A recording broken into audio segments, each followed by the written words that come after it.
সন্দেশখালীর শেখ শাহজাহান জেলের মধ্যে বসে নেটওয়ার্ক চালায় অভিযোগ তুলেছিলেন সন্দেশখালী ভোলানাথ ঘোষ। শাহজাহানের বিরুদ্ধে পদক্ষেপ নেওয়ার ঘোষণা করেছেন মুখ্যমন্ত্রী শুভেন্দু অধিকারী। মুখ্যমন্ত্রীর ঘোষণা শুনে স্বস্তি ভোলানাথ ঘোষের। ছেলের মৃত্যুর বিচার চেয়ে আর্জি সন্তানহারা পিতার। তবে শাহজাহানের নেটওয়ার্ক এখনো সক্রিয়। সন্দেশখালীতে শাহজাহান বাহিনী দাপাদাপি করছে, হুমকি দিচ্ছে, অভিযোগ তুললেন ভোলানাথ।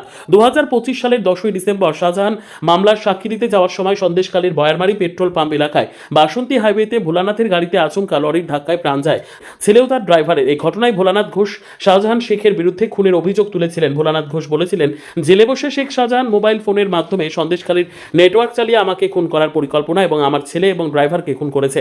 এদিন মুখ্যমন্ত্রী শুভেন্দু অধিকারী শাহজাহানের বিরুদ্ধে প্রয়োজনীয় পদক্ষেপ নেওয়ার ঘোষণা করায় স্বস্তি মিলেছে ভোলানাথ ঘোষের। ভোলানাথ ঘোষ বলেন, শাহজাহান শেখ জেলে বসে সন্দেশখালীর পুরো নেটওয়ার্ক চালায়। এখনও শাহজাহান অনুগামীরা এলাকায় দাপাদাপি করছে এবং হুমকি দিচ্ছে। সন্তানের মৃত্যুর বিচার চেয়ে হাত জোর করে আর্জি জানালেন সন্তানহারা পিতা ভোলানাথ ঘোষ।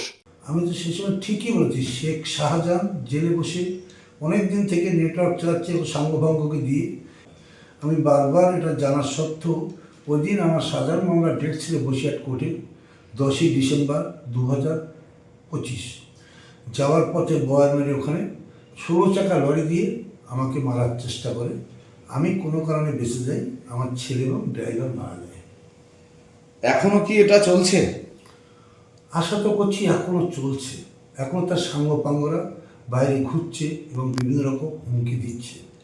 রাজ্যের মুখ্যমন্ত্রী শুভেন্দু অধিকারী আজ ঘোষণা করেছেন, নিশ্চয়ই শুনেছেন, শাহজাহানের বিরুদ্ধে উপযুক্ত পদক্ষেপ নেওয়া হবে। মুখ্যমন্ত্রীর এই ঘোষণায় আপনি কি স্বস্তির নিঃশ্বাস পেলেন?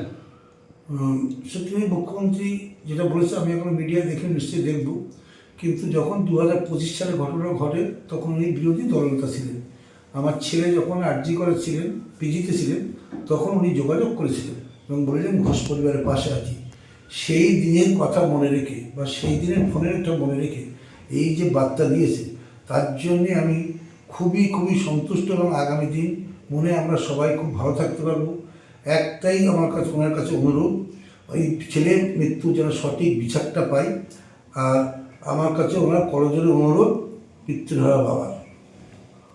আমাদের রাজ্যের মুখ্যমন্ত্রী মাননীয় শুভেন্দু অধিকারী মহাশয় শাহজাহানের বিষয়ে প্রেস কনফারেন্সে বলেছেন যে প্রেসিডেন্সির জেলে বসে মোবাইলের দ্বারা কিভাবে নির্দেশ দেন এবং কিভাবে তার নির্দেশ পালন করেন তার সাঙ্গপাঙ্গরা।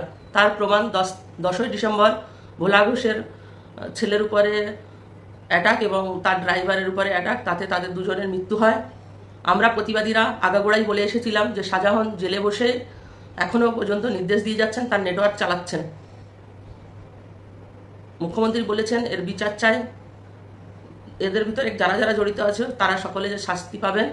এবং ভোলা ঘোষ যিনি সন্তানহারা পিতা, উনি মুখ্যমন্ত্রীর কাছে আবেদন জানিয়েছেন তার ছেলের মার্ডারের শাস্তি চান শাহজাহানের। আমরা প্রতিবাদীরা সন্দেশখালীর আমরাও চাই যে আমরা মাথা উঁচু করে নির্ভয়ে বাঁচতে। আমরাও চাই শাহজাহান শাস্তি পাক।